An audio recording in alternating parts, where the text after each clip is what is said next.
ज्ञान की वास्तविकता ही यही है। भगवान ज्ञान लोगों को इसलिए ही देता है और वो गिने चुने व्यक्ति को एक विशिष्ट ज्ञान देता है, क्योंकि वो चाहता है कि इस धरती पर होने वाले सारे कुप्रभावों को रोक सके, उसमें वो ताकत पैदा हो सके, उनमें लड़ने की क्षमता पैदा हो सके, अपने ज्ञान के माध्यम से दूसरों के हृदय को परिवर्तन कर सके। भगवान इसीलिए ही ज्ञान देता है।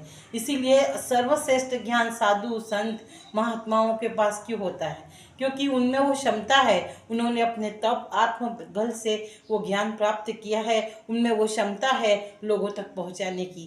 पर कई लोग इस ज्ञान का दुरुपयोग भी कर देते हैं। कई ढोंगी पाखंडी लोग भी होते हैं जो पैसा अर्जन करने के लिए अपने ज्ञान का दुरुपयोग करते हैं, नेगेटिव ऊर्जा, उस ऊर्जा को नेगेटिव लोगों में पास कर देते हैं। कहीं ऐसी एनर्जी को वो गलत कामों में उपयोग कर लेते हैं। रावण के पास भी कम ज्ञान था, रावण के पास बहुत ज्ञान था।